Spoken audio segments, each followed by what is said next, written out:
इमरान खान हमारी red line किसी को क्रॉस नहीं करने देंगे। पीटीआई के कारकुनों ने बनीगाला में इमरान खान की रिहाइश गाह के बाहर इंसानी हिसार बना लिया।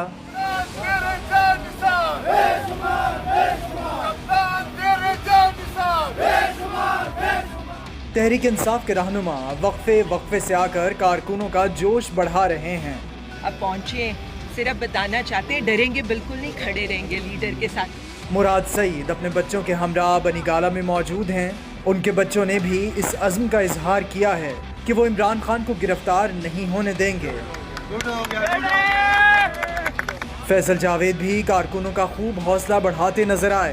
ये जी कौम जागी है, उसका क्रेडिट आप जैसे हमारे जबरदस्त तहरीक इंसाफ के रहनुमाओं ने हुकूमत को दो टोक पैगाम दिया है कि वो इमरान खान की गिरफ्तारी के खिलाफ आखिरी हद तक जाएंगे।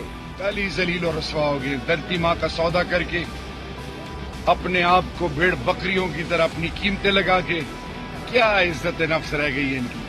बनीगाला में मौजूद कप्तान की टाइग्रेस भी इमरान खान की हिफाजत के लिए पुरज़्म हैं। कारकुनों को दिन का पता न रात का।